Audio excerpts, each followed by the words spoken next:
Escuchas Bonita Radio. Síguenos en bonitaradio.net. Búscanos en Shoutcast. Descarga la aplicación XIIA Live para tu celular. Programa tu propia radio con podcast a través de iTunes e iVoox. En línea con tu mundo.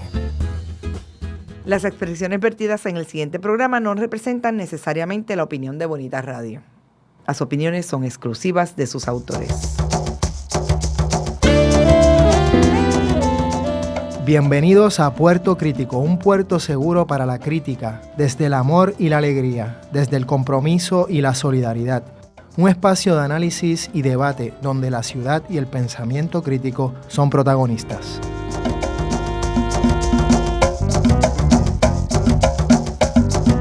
Bienvenidas y bienvenidos a Puerto Crítico. Estamos aquí en Bonita Radio, en red global a través del internet y aquí en Puerto Crítico en red translocal. Esta vez sí, porque te habla Juan Carlos Rivera Ramos desde San Juan de Puerto Rico y Miguel Rodríguez Casellas desde Sydney, Australia. Miguel, un abrazo, ¿cómo estás? Un abrazo, ya llegué a las antípodas después de casi un mes de darle la vuelta al mundo casi. Y nada, muy renovado de haber estado allí, pero también, tú sabes, preocupado, ¿qué te puedo decir, Juanqui? Pero de eso se tratará este programa, ya te dejo que hagas las debidas introducciones. Así es, te extrañamos, Miguel. Ya las veces pasadas no pude decir translocal, en una fue muy buena porque te tuvimos aquí presente y eso estuvo maravilloso. Y la semana pasada pues no te pudimos tener, pero celebramos que has llegado bien allá a Sydney y estamos aquí de vuelta. Y bueno, de lo que estabas hablando, vamos a titular este programa con un concepto, por llamarle así, una expresión que soltaste en las redes hace poco y me parece que es buena para usarla para nuestro programa, y es así: la colonia de adentro, compadrazgo, tráfico de influencias y algo más. Y es que en esta semana y media, hemos estado escuchando diferentes noticias que de alguna manera ponen al desnudo a ese emperador que ya sabíamos algunos o muchos que estaba desnudo, pero no es lo mismo cuando el niño grita ¡está desnudo! Y se demuestra.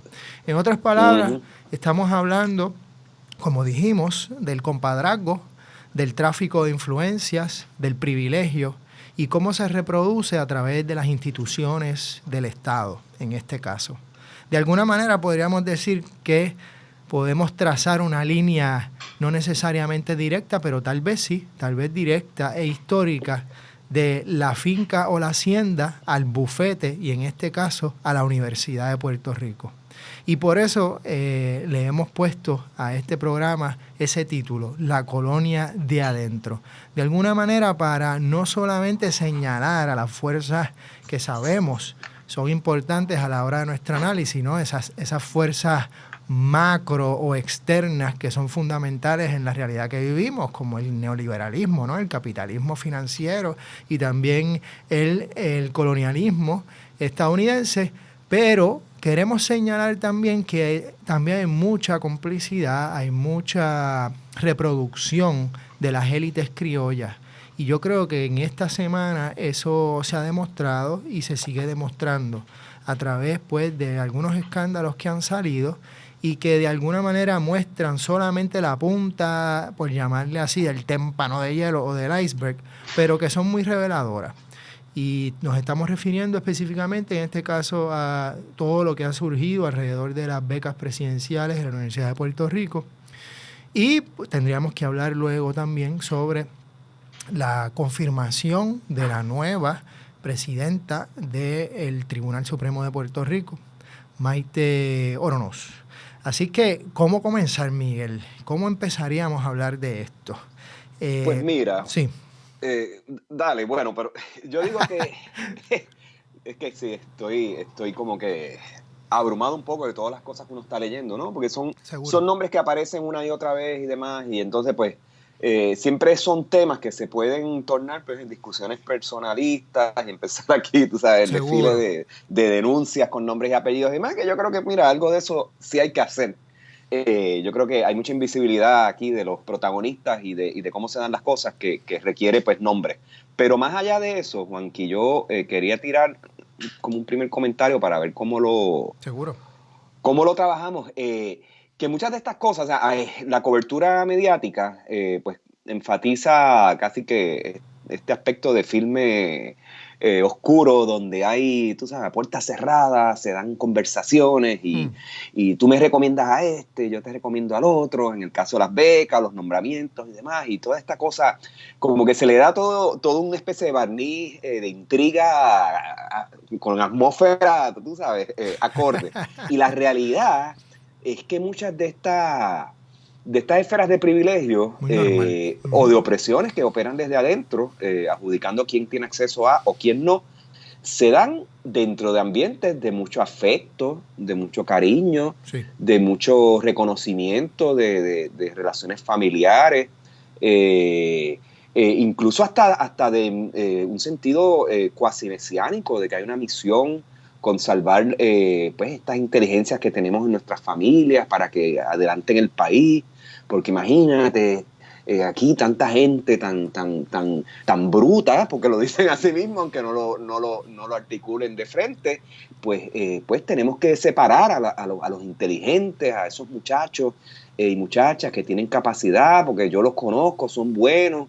Y entonces dentro de ese mangoneo familiar, casi que se crea una especie de ética del cariño y de la lealtad entre nosotros que naturaliza el privilegio. Incluso en muchos casos uno lo ve como comentarios como el que tratamos de articular aquí, pues hay que atacarlo. Mira esta gente que viene con esta negatividad, con estas denuncias, nosotros tratando de hacer lo mejor por Puerto Rico, es que aquí todo termina en un bochinche porque la gente no entiende. O sea que, ¿sabes? Viene entonces toda una reacción desde el afecto que ellos administran contra los que entonces adoptamos, o los medios que denuncian, o los mismos estudiantes universitarios que ahora mismo denuncian esto, porque esa gente pues tienen un plan, esos sí son los negativos, esas son la gente que tiene malas intenciones. Entonces como o sea, es virar patas arriba el muñequito de una forma tremenda.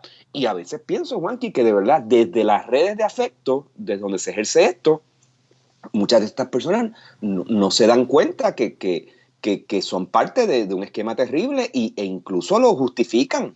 Porque es que, de otra manera, ¿cómo podemos justificar todo este silencio universitario o nacional?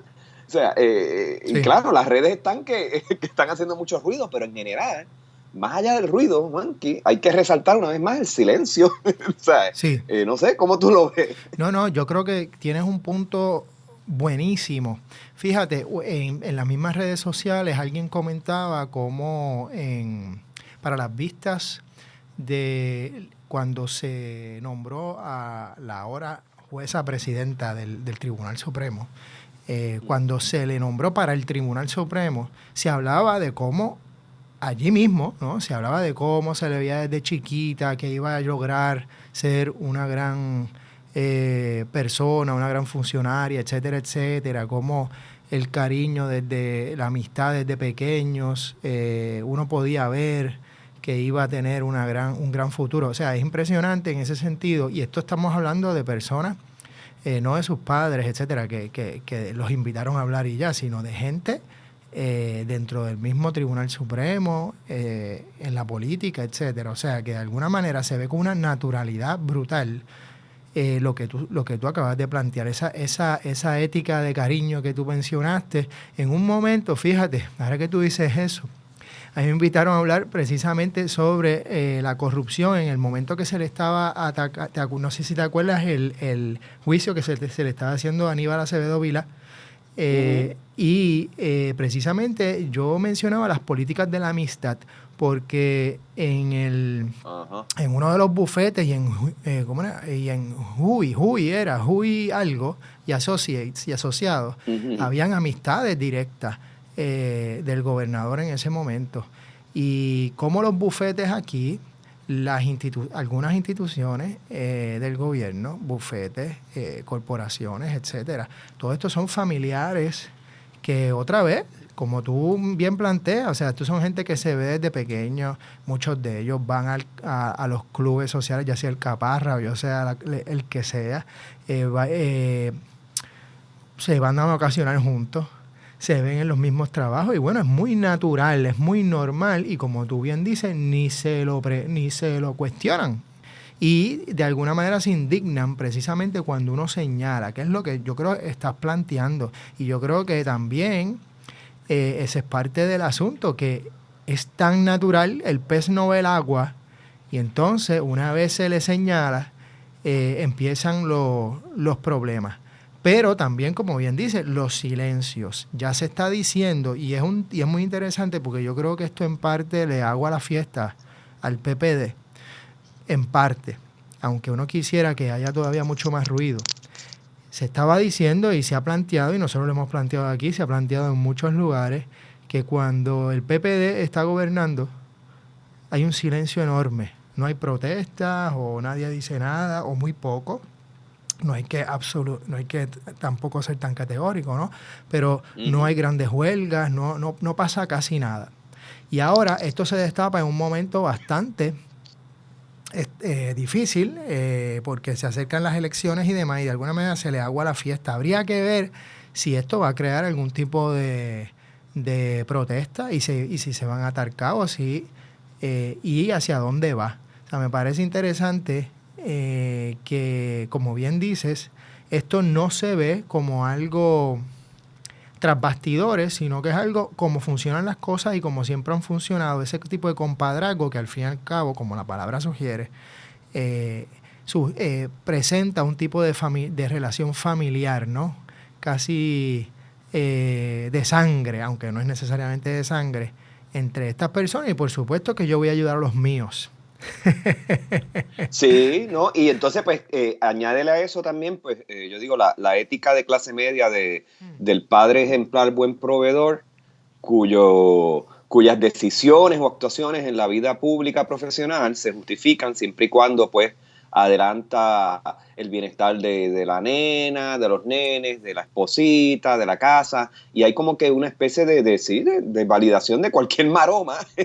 Sí, siempre y cuando pues se lava la conciencia en la casa, con la familia y con todo lo que vamos a adelantar. Son cosas que incluso pues se celebran como valores, tú sabes, patrios, familiares, que crean redes y demás, y toda esta bayolla. Entonces yo digo que o sea, paralelo a esa especie de afecto mongo, ñoño, que justifica todo, está también entonces el discurso legalista, por otro lado, que es la otra manera también, ya no de lavar conciencia, pero entonces de limpiar de toda culpa o de todo señalamiento criminal o ético a la cosa, al marimbeo, ¿no? Al tráfico, a adelantar privilegios y a la falta de transparencia, que es de lo que estaríamos hablando aquí también. Y entonces, pues, me da gracia en este tema de las becas, o sea, como enseguida el argumento es, pues vamos a hacer una investigación legal y el derecho nos va a dar todas las justificaciones. Entonces, pues, ahí te digo yo que la discusión pública es automáticamente secuestrada y en eso, pues, hay un montón de cómplices aquí por el discurso del derecho. Oye, que los mismos abogados, gente que uno pues conoce y demás, reconocen que es un espacio de teatralidad y sumamente elástico. O sea, lo usamos porque no tenemos nada mejor y no funciona. O sea, al derecho pedirle que haga todo el trabajo político, que llene todas las necesidades políticas de una sociedad, eso es imposible. Entonces, pues, cuando vienen, ¿sabes?, los abogados de un lado y de otro, en las juntas, acá, en el público, en el que da las opiniones en este lado, o sea, monopolizan una conversación que tendría que darse en unos planos y con unos matices mucho más complejos. Entonces, pues, entre el afecto familiar y el monopolio discursivo del derecho, básicamente es muy difícil tener una conversación sensata. Y pues en el caso de lo de Maite Oronoz y lo de estas becas presidenciales y sus procesos de adjudicación, fíjate que esos son los dos temas que salen a relucir. Las relaciones de afecto, por un lado, yo la conozco, ella es buena, él es bueno, nosotros somos amigos, o sea, y los propios culpables o identificados como culpables o responsables de esta situación. Los propios protagonistas son los que empiezan a hablar de esas relaciones de afecto, y por otro lado inmediatamente sale la conversación del derecho. No, pero esto se hizo de tal manera, y va a haber una auditoría externa, y entonces crear esa externalidad, como le podamos llamar, también es un mito. O sea, porque estas auditorías uno sabe que incluso a quienes nombran, a quienes identifican, quienes supuestamente vienen a darle legitimidad a estas cosas, son parte de esa gran familia de afectos, de cariños y de amigos del alma. Entonces, me río porque hay algo muy criollo en esto, pero también hay algo muy terrible, Juanqui, en este momento en particular. Y me parece que habría que señalar que la noticia de las becas es particularmente tóxica, y la razón por la que ha pegado tanto, sobre todo con una población joven nuestra, es porque, oye, la gente está pujando, los estudiantes están pujando ahí sin ayuda, sin cosas. O sea, la vida está bien difícil y bien dura, sobre todo para los más jóvenes. Y molesta el descubrir o el llegar a un mundo donde todo es enchufe y conexión. Y claro, es un tema viejo, pero no nos podemos cansar de esto. O sea, no es hablar de ello y quejarnos, algo hay que hacer. O sea, esto hay que denunciarlo y tumbarlo de arriba abajo. Definitivamente. Vamos a una pausa y regresamos en unos momentos a Puerto Crítico. Ofrece estabilidad al Internet con planes residenciales desde $19.95 y comerciales desde $59.95. Llámanos hoy al 200-3535. Buzzr Wireless Network. Dale estabilidad a tu Internet. Chico, ¿qué tú haces? Aquí, a punto de ganar una subasta por internet. ¿Una subasta? Sí, chico. Voy a completar mi colección de figuras de acción en pocos segundos. No. Chico, ¿qué pasó? Otra vez se cayó el internet. ¡Qué chavienda! Ay, Dios mío. Buzzr, la nueva técnica que ofrece estabilidad al Internet con planes residenciales desde $19.95 y comerciales desde $59.95. Llámanos hoy al 200-3535. Buzzr Wireless Network. Dale estabilidad a tu Internet. El drama radial vive en este espacio que estimula el pensamiento visual. Les ofrecemos memorables historias recreadas desde el sonido. Yo no la maté. Sí la mataste.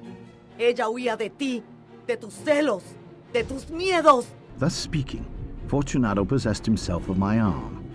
El taimado Danglars presiente el peligro.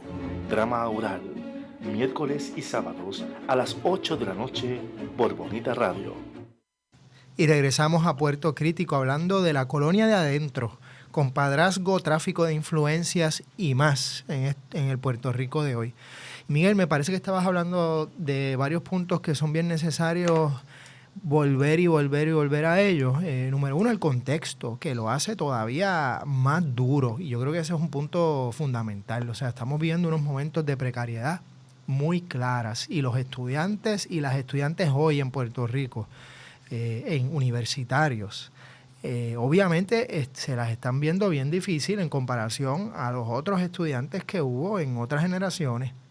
Se las están viendo bien difícil, y de repente reconocer y ver que se destape esta noticia, que unas becas presidenciales que creo que se llevaba un tiempo sin darlas, no estoy muy seguro de ello, que se den entonces en este momento a personas que ya en sí estaban de una forma u otra privilegiadas, es terrible. Y que para colmo no se haya seguido el protocolo que se supone de hacer unas convocatorias y que se espere que haya la mayor participación posible y que se busquen entonces los mejores, y además de los mejores en términos de lo que se exige académicamente, porque obviamente eso pues habría que ponerlo, pues complejizarlo un poco. También, cosas en ese sentido que hagan falta, porque digamos, tú mismo hablaste del gran monopolio, de la hegemonía del discurso legalista en Puerto Rico.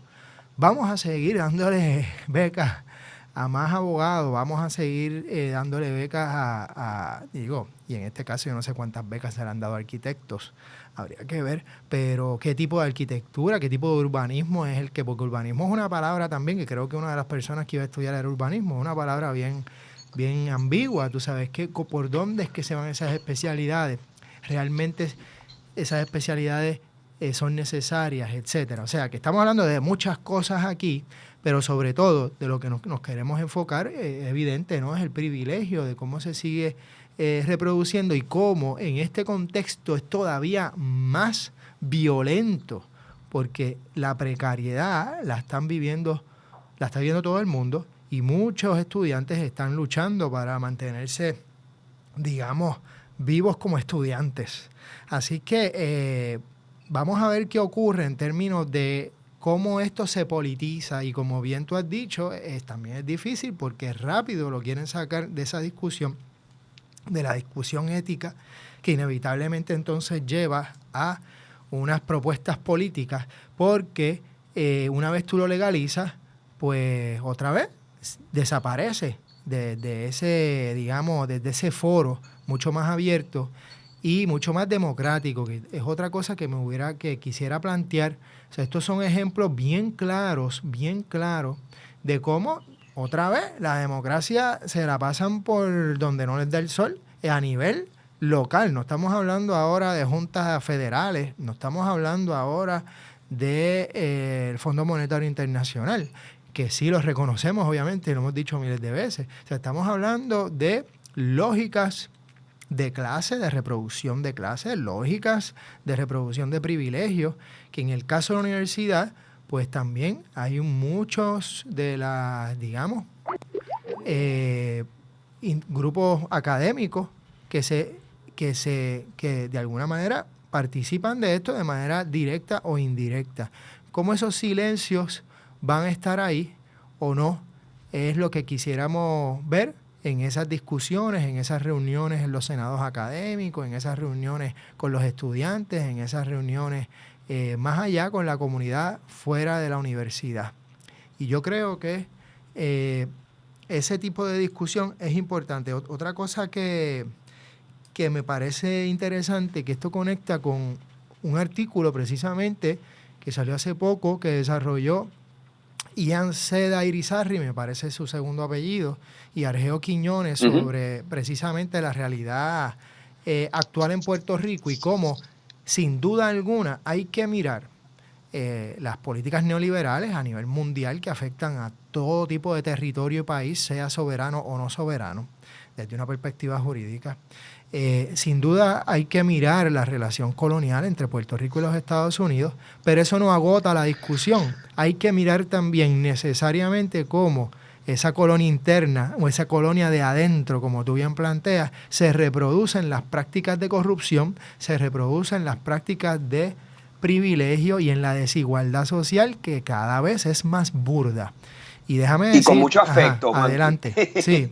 Y con y que fíjate, eso que tú dices es fundamental, con mucho afecto, con mucho deseo, con mucha complicidad en el sentido corporal, si queremos, ¿no? Aquí hay cariño, es que no, sí, buen punto, o sea, no lo estamos, y también la dificultad de ello, porque los primos se exprimen, digamos, aquí todo el mundo es primo de alguna manera, y el que sea un lugar tan pequeño, yo creo que lo hace también más difícil de señalar, porque no es único. Óyeme, hay dos clásicos de esto. Uno es The Power Elite, de C. Wright Mills, sobre precisamente cómo las élites políticas en los Estados Unidos se reproducen.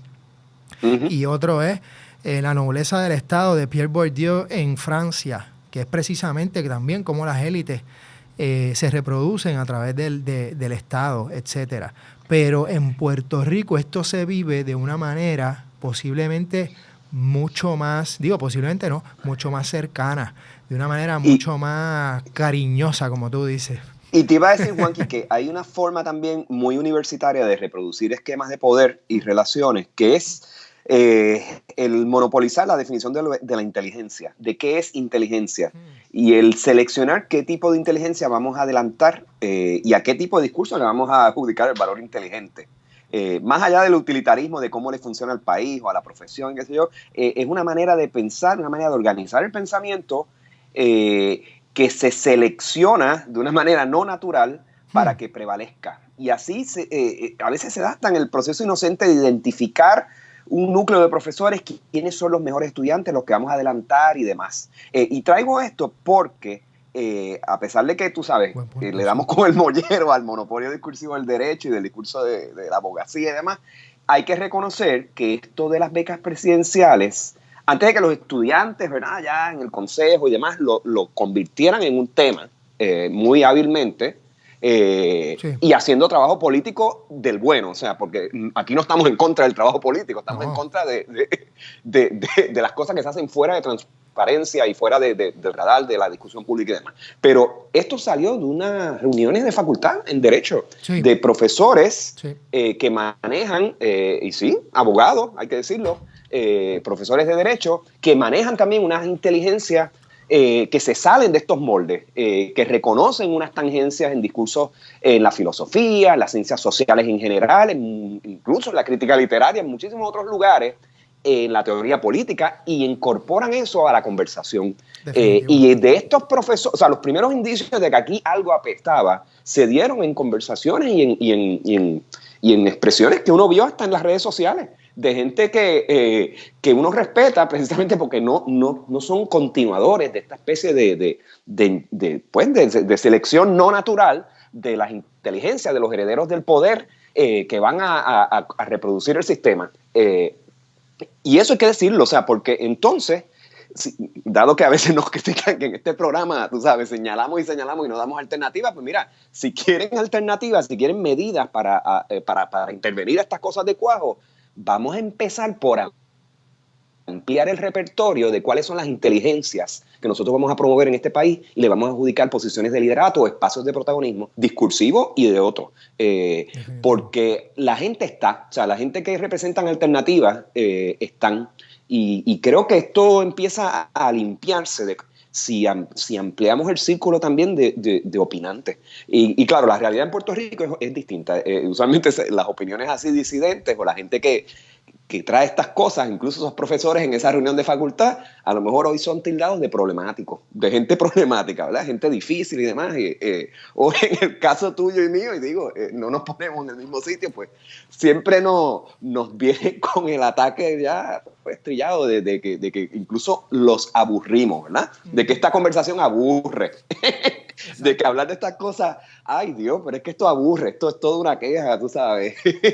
Pues caramba, yo no sé, yo creo que hay que mezclarnos de nuevo, hay que empezar a romper, digamos, todos estos sabores que monopolizan, digamos, los matices de la discusión en Puerto Rico, y hay que reconocer que aún dentro de profesiones o discursos que pues, responsabilizamos por el pan nuestro de cada día y que nada cambie, de que aún dentro de esos discursos hay personas, individuos, precisamente que por su actitud inclusiva, iconoclasta, curiosa de otras conversaciones, de otros discursos, otras maneras de apalabrar situaciones y abordarlas, hacen la diferencia. Y eso hay que reconocerlo también, incluso dentro de la profesión del derecho, que ya es un sonsonete nuestro, que atacamos el monopolio y el control que tienen de todas las discusiones que se dan en Puerto Rico en el plano político y social. ¿Cómo tú lo ves? No, tienes toda la razón. Y quiero decir, yo creo que, y me adelanto un poco para que también, para reconocer, invitamos a varios, a más de 2 personas que han estado muy envueltas en esos debates y que son abogadas y abogados. Así que precisamente algunos de los que estás mencionando para el programa no pudieron estar con nosotros hoy para discutir esto, pero esperemos que pronto vayan a estar para precisamente también que nos hablen de esos procesos al interior de los debates del Senado académico, lo que se pueda decir, y los debates que se dan a nivel jurídico, pero fuera también de lo jurídico, porque precisamente yo creo que hay que estar reto, cómo traer otros discursos al mismo debate jurídico, ¿no? Cómo abrir esa caja fuerte y hacerla más una caja de Pandora.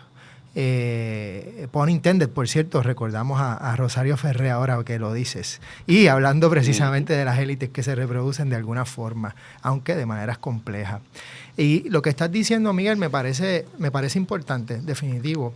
Y otra vez, esperemos que algunos de esos invitados vayan a estar con nosotros, ya han estado con nosotros y lo estarán para discutir esto. Vamos ahora a una pausa y regresamos a Puerto Crítico en unos minutos. Nunca fue tan divertido estar en fila. El foro que propone la discusión sobre el séptimo arte tiene su espacio en la radio web. Estrenos, noticias, curiosidades y crítica al estilo único de En Fila. Miércoles a las 6 de la tarde, en El Tapón, agarra el popcorn y ponte en fila.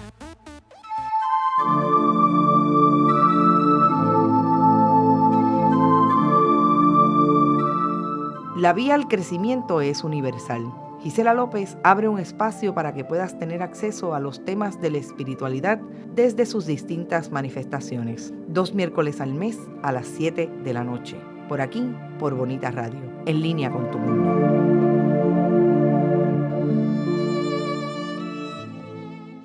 Y regresamos a Puerto Crítico hablando precisamente de la colonia de adentro, compadrazgo, tráfico de influencias, entre otras cosas que ayudan a reproducir las élites criollas en Puerto Rico. Y en este caso, pues unas élites académicas, burocráticas, pudiéramos decir también, todas unas capas de poder que se reproducen y de privilegios que se siguen reproduciendo a través de amiguismos, generaciones, etcétera. Y fíjate, quisiera hablar, Miguel, un poco el rol, y esto también lo hemos hablado, pero es que es loco, es como si precisamente, ¿no?, el retorno de los reprimidos, cómo la huelga, sí, estudiantil vuelve otra vez con fuerza, porque de alguna manera todavía estamos viviendo la huelga. De maneras contradictorias y complejas, pero la estamos viviendo. Como de alguna forma, casi que participar, probarse ya como líder político en términos partidistas casi, o en términos de privilegios, podría ser participar como líder estudiantil en la huelga para tener futuras posibilidades de carrera. Sí, quiero hablar de eso, Juanqui, porque el curso natural de las cosas supuestamente era que uno tenía una vida más o menos heroica, llena de aportaciones y demás, te morías y después te hacían, pues, tú sabes, recopilaban esos actos heroicos, ¿verdad? Y ahí venía la intervención hagiográfica. Pero aquí parece que hay unas nuevas generaciones que empiezan al revés, empiezan con un proyecto hagiográfico de ellos mismos, y esa huelga, lamentablemente, y detesto el cinismo que tengo que exhibir en estas palabras, pero lo tengo que decir, o sea, es una huelga que para lo que ha servido para mucha gente aquí es para construirse una especie de fundamento, en el resumen, de heroicidad, de certificación del estatus progre, cuando lo que se ha visto es que nada, o sea, la huelga misma en su principio y final fue un momento de entusiasmo y a la misma vez de estabilización de la cosa universitaria. Entonces, pues, donde nos ha dejado, y me preocupa mucho, es en esta queja de que la universidad no se puede arreglar porque es que tiene tantas cosas, hay tantos problemas, que por dónde empezamos. Entonces, hay una especie es una forma de complicidad tácita, ¿verdad? Pues, es que esto no lo podemos arreglar, es que aquí habría que hablar de otras cosas. Entonces, pues, el problema es que no podemos hablar de la universidad porque como es tan compleja, pues entonces y seguimos con ella, hay que dejarla como está. Lo mismo pasa cuando hablamos de la justicia versus el derecho, o sea, es que esto es algo tan complejo, realmente eso es un discurso que lo controla todo, no podemos arreglarlo, tú sabes, pues hay que reconocer que es un mal necesario, porque si no hubiera justicia o discurso del derecho, pues ¿qué tendríamos? O sea, en medio de esta conformidad, yo pienso que hay una complicidad enorme. Y estas terceras personas recurrentes de que no se puede hacer nada porque, tú sabes, siempre el problema es de otro. Entonces, los mismos protagonistas, la gente que está dentro, en espacios de relativa calma y estabilidad y permanencia, vamos a usar la palabra, la gente que podría incluso empezar a causar las incomodidades y las denuncias, sí, que cambiarían las cosas, pues se suman a una especie de silencio y de pusilanimidad sí, melancólica, porque también hay esta melancolía de que esto no puede cambiar. Entonces, a mí eso sí me preocupa, Juanqui. Y lo otro que te quería traer es, mira, hablaste del discurso de cuando otorgamos becas, o sea, si debía haber aquí una visión utilitarista de qué es lo que necesita el país, si necesitamos más abogados o no, más esto, lo otro. Sí. Me sumo a ese señalamiento de la siguiente forma también. O sea, hay que mirar, entre todas las cosas del proyecto universitario, o sea, hay que mirar también con cierta cautela el utilitarismo con el cual pensamos que la universidad es o no debe ser, porque si algo yo criticaré toda la vida de la Escuela de Arquitectura, que es la que conozco de plano, porque fue donde hice mi bachillerato, es que le ha guiado desde su fundación hasta el día de hoy un pensamiento utilitarista. Y cualquier ataque de mi boca, de la boca de quien sea, que sale contra lo que se hace en esa escuela y lo que se ha perpetuado en esa escuela, siempre va a venir con una lista de logros. Y son logros en el marco de lo práctico, de lo utilitarista de nuevo. O sea, es el pensamiento de que las profesiones lo que hacen es construir sobre algo que ya está, imposibilitando la necesidad de destruir, o sea, de romper costumbres. Las escuelas, muchas de las facultades en la Universidad de Puerto Rico, me perdonarán, pero no son lugares donde se predique la posibilidad de un proyecto crítico o de desmantelamiento alguno de nada. Es lo contrario. Hay una especie de obediencia ya empotrada en el sistema de que lo que hacemos en el proceso de educación es transmitir unos modos de hacer cosas. Y sí, me para los pelos saber que hay una beca otorgada para urbanismo en España, qué sé yo, dónde demonios, porque, o sea, quisiera de verdad saber cuál es el discurso de avanzada, de ruptura, que va a salir de ahí, porque me perdonarán, o sea, hay gente maravillosa que se ha graduado de esa escuela y que a pesar de, pero si vamos a los responsables, a la manera como se hacen las cosas y atándolo al tema de la huelga, la Escuela de Arquitectura, si algo ha sido, es un lugar de neutralización de diferencias, de conservadurismo renovado y de nuevo desde el afecto, desde el cariño y desde la ñoñeta. Pero eso hay que decirlo también.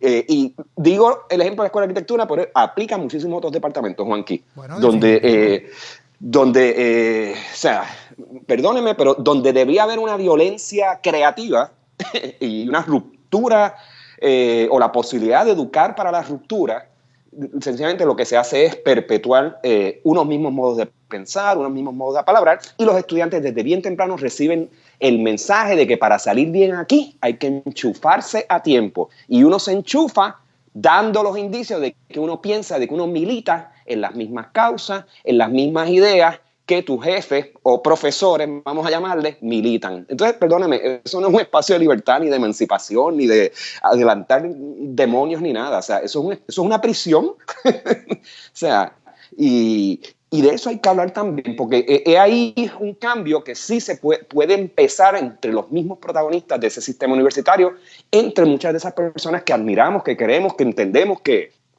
hacen su trabajo, pero que por alguna razón pues no están las redes, no están las chispas, no están las colaboraciones y las intersecciones entre grupos y entre sectores que podrían hacer de esa chispa pues un motor para un cambio estructural, que es de lo que estaríamos hablando aquí, es lo que extrañamos, ¿verdad? Definitivamente. Y yo sé que tú no lo dices por esto, pero es que mira, yo a veces me pregunto, ¿de verdad? O sea, ¿se necesitan urbanistas? Pues mira, yo conozco uno que está en Sydney y lo expulsaron. Yo conozco, yo conozco a una que está en un trabajo bien precario de voluntariado, tratando de hacer políticas públicas para bregar con los edificios abandonados de una manera progresista y ciudadana.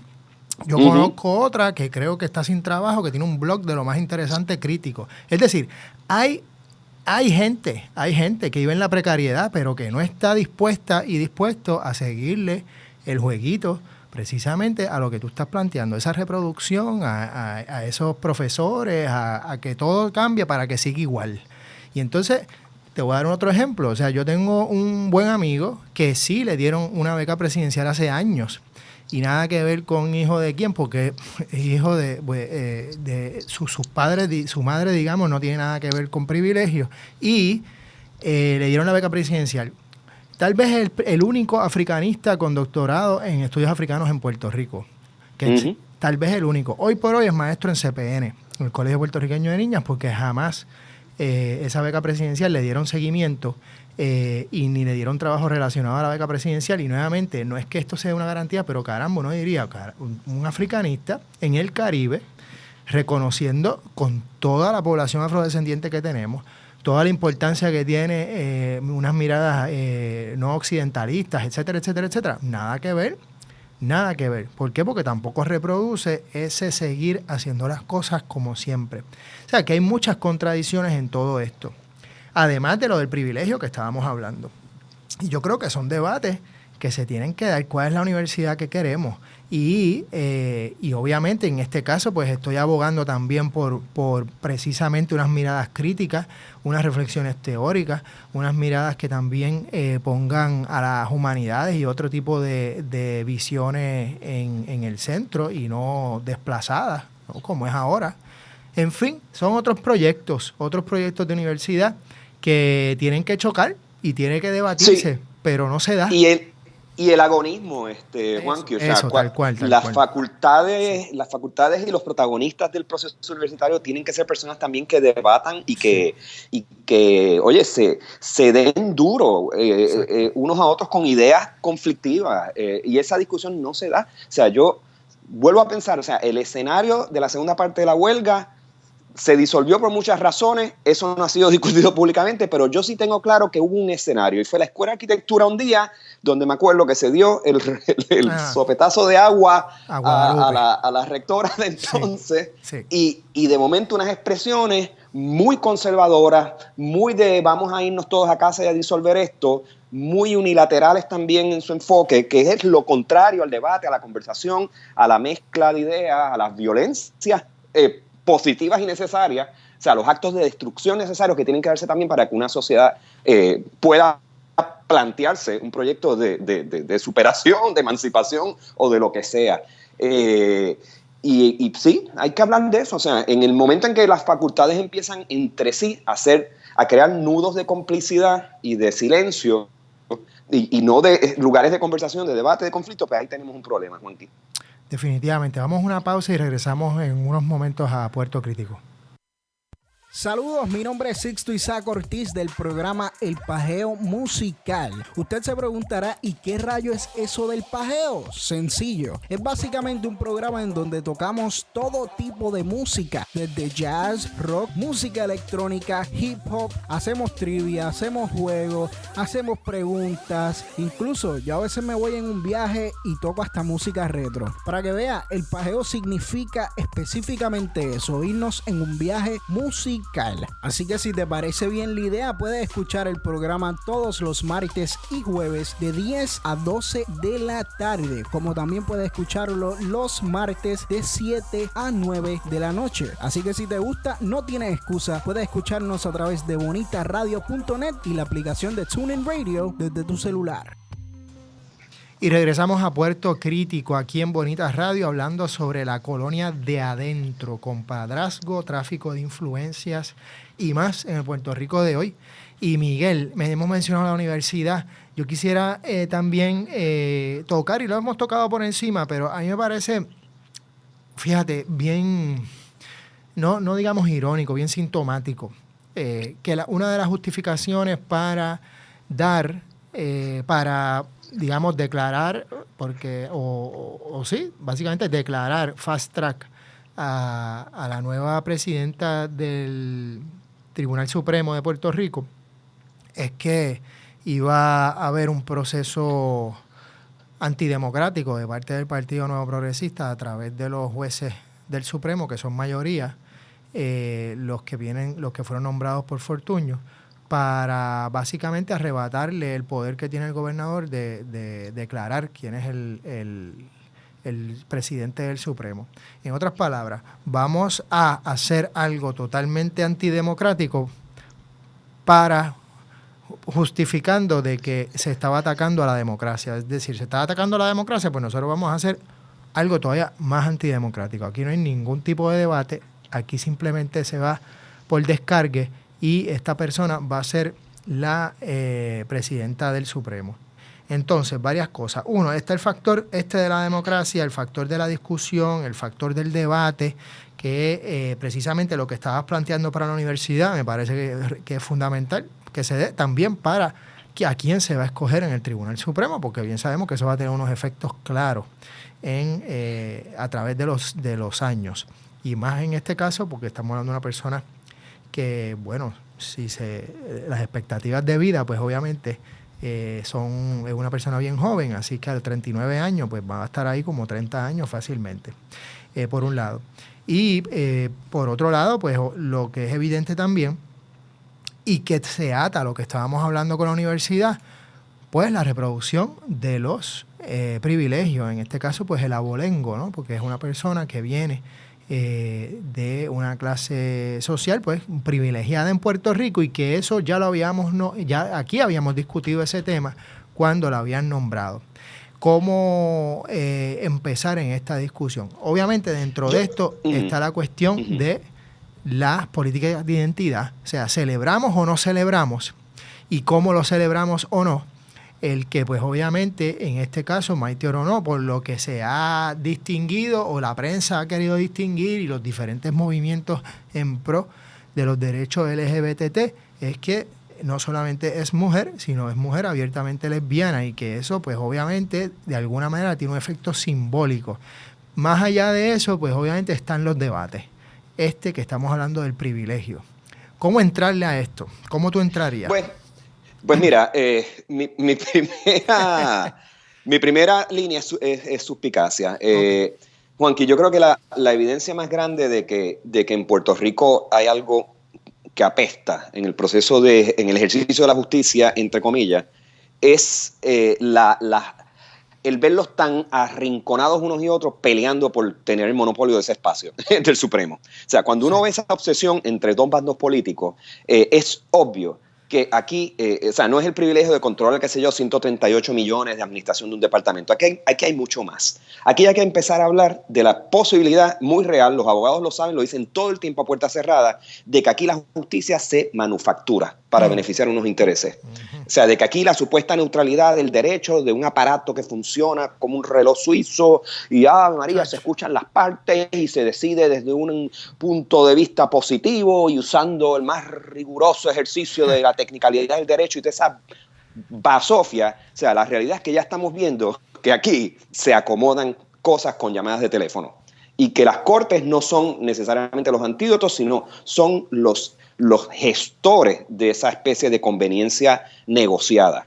Y mira si hay evidencia, aparte de la garata y la pelea que se forma entre estos dos bandos políticos, porque si realmente el derecho operara como un lugar, digamos, ajeno a expresiones políticas o intereses de clase o de grupos particulares, tú tendrías una conversación mucho más civilizada entre todos esos jueces, y no las peleas de gallo que montan, ya, tú sabes, que el público estamos hartos de ellas. Así que la realidad es que empiezo por ahí, que aquí hay algo apesta en cuanto a esa supuesta inocencia del derecho y de aparato. O sea, si aquí se habla de una policía corrupta que planta evidencia en la escena del crimen, yo creo que aquí hay una corrupción mucho más espesa e invisible y silenciosa desde el ejercicio mismo del derecho y desde las cortes. Y mira que el caso federal o sea, donde se han identificado jueces y demás, empiezan a revelar eso y la gente se ríe. En privado te lo dice, no, si esto ha pasado aquí, allá y demás. O sea, uno las historias las conoce. Y hablando de urbanismo, son historias que muchas veces tienen que ver con propiedades, con el derecho a desarrollar, con fincas, con precios de tasación, con los cuales se van a hacer compraventas para traspasar dinero público a manos privadas. O sea, aquí se han dado 20,000 maromas que son trabajos de sastrería realizados desde la rama judicial. Y entonces, eso es de entrada lo que te diría. O sea, y por eso, pues que, o sea, volvemos al derecho una y otra vez, pero sí, lo de Maite y todo el rollo, y lo de los identity politics para justificar el que es un logro y demás, todo eso son cortinas de humo que lo que intentan es tapar una realidad mucho más asquerosa. Que aquí, de nuevo, con el afecto, con la nobleza obliga como portaestandarte de sus acciones, se imponen los intereses de una clase utilizando los aparatos disque de la democracia y del sistema constitucional nuestro. Definitivamente, y algo que celebro es que poco a poco, o digamos, ha sido inevitable que esto se vaya destapando. Habría que ver también cuál va a ser o cómo está siendo el rol de la prensa en este destape, porque cada vez hay menos prensa. Eso lo discutimos con Félix aquí hace poco. De alguna manera hay un abandono, ¿no? Que no solamente se ve en Río Piedra, sino que de alguna forma también se ve en la prensa. Sin embargo, hay algunas luminarias, por llamarle así, algunas excepciones, que van sacando cosas desde el periodismo investigativo y desde algunos u otros periodistas en otros medios que sí ponen el dedo en la llaga, y que es fundamental que lo pongan. Y fíjate, eso que dijiste, yo creo que es citable, yo creo que eso es bien importante, cómo se habla de una policía corrupta, Pero muchas veces no miramos más arriba en esa escala, ¿no? Digamos, otra vez, siempre son los de abajo los que miramos y alumbramos, y en este caso la escala de la justicia, la parte más baja, por llamarla así, es la policía. Si uno sigue por ahí para arriba, a nivel de esa jerarquía, digamos, del aparato de justicia criminal, pues obviamente tienes que llegar a los abogados, tienes que llegar a los jueces, tienes que llegar a los bufetes, y te das cuenta que otra vez, como muy bien dijiste, muchas cosas se solucionan o se llegan a acuerdos por llamadas de teléfono, con almuerzos en los mismos restaurantes, con textos en email y por ahí para abajo. Entonces yo creo que esto destapa eso una vez más. ¿Cómo atajarlo? ¿Cómo empezar a crear, digamos, fuerza contra eso? Pues es parte del asunto. Lo que pasa es que la dificultad que yo veo, otra vez lo mismo, ¿no? Cómo de alguna forma, boom, estos mismos grupos van dando trabajos aquí, trabajos allá, influencias aquí, influencias allá, a posibles detractores, y acaban tragándoselo. Entonces los que podrían de alguna manera seguir gritando, pues por algunas razones lo hacen, pero tal vez no dan abasto para organizarse mejor, tal vez no dan abasto para crear de alguna forma otro tipo de fuerza y mecanismo para resistir esto. Estamos en un momento duro, estamos en un momento político bien difícil. Yo siempre apuesto, obviamente, habría que apostar a la esperanza de alguna manera, aunque a veces no la encuentre uno ni por los centros espiritistas. Hasta los centros espiritistas, Miguel, yo creo que están vacíos. Y ya eso es mucho decir.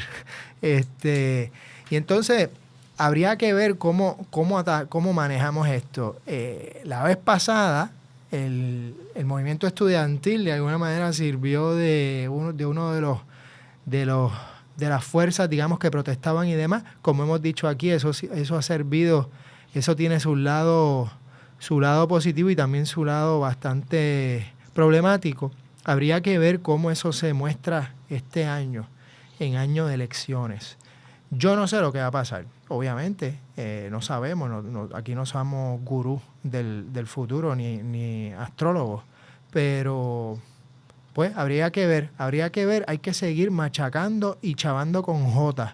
Y en Puerto Crítico, pues de alguna manera, pues queremos pensar que ayudamos a ese chaval con J a través del pensamiento crítico y que de alguna manera incentive ese tipo de organización o denuncia y propuesta a un cambio real. ¿Algún comentario para ir cerrando, Miguel? Sí, de mi experiencia de haber estado allí por una semana recientemente, te digo, o sea, hay un extraordinario país que está ocurriendo a puerta cerrada, en privado, y que pues el esquema de democracia que tenemos no deja que esas calidades que se perciben en esferas privadas, aisladas entre sí, de alguna manera sean protagonistas de la discusión y de la vida y del proceso público de país. Por ahí, eso sería como que mi comentario inicial. Y lo otro es que para nada queremos enviar el mensaje de que, oye, la alternativa a un gobierno, a unas estructuras que no funcionan, es fundar, tú sabes, ámbitos al margen del gobierno, porque eso sería hacerle el juego al neoliberalismo, claro, y toda esa vuelta a lo privado, a lo personal, al grupo sin fines de lucro y todo este rollo, cuando sabemos que no, nosotros nos merecemos y queremos un lugar que tenga estructuras fuertes, tan fuertes que aguanten cantazos y que aguanten las violencias positivas que son necesarias para que cualquier lugar, tú sabes, pueda trascenderse a sí mismo, que es de lo que se trata. Con eso cerramos el programa de hoy. Muchas gracias por estar con nosotros en Puerto Crítico. Gracias a Luis Abreu Soto por ser nuestro técnico, como siempre. Miguel, un abrazote fuerte. Nos vemos la semana que viene en Puerto Crítico. Un abrazo. Escuchas Bonita Radio. Síguenos en las redes sociales, facebook.com/Bonita Radio, y participa del Thrift Chat y Creatividad Boricua 101. En Twitter, Bonita-Radio. En línea con tu mundo.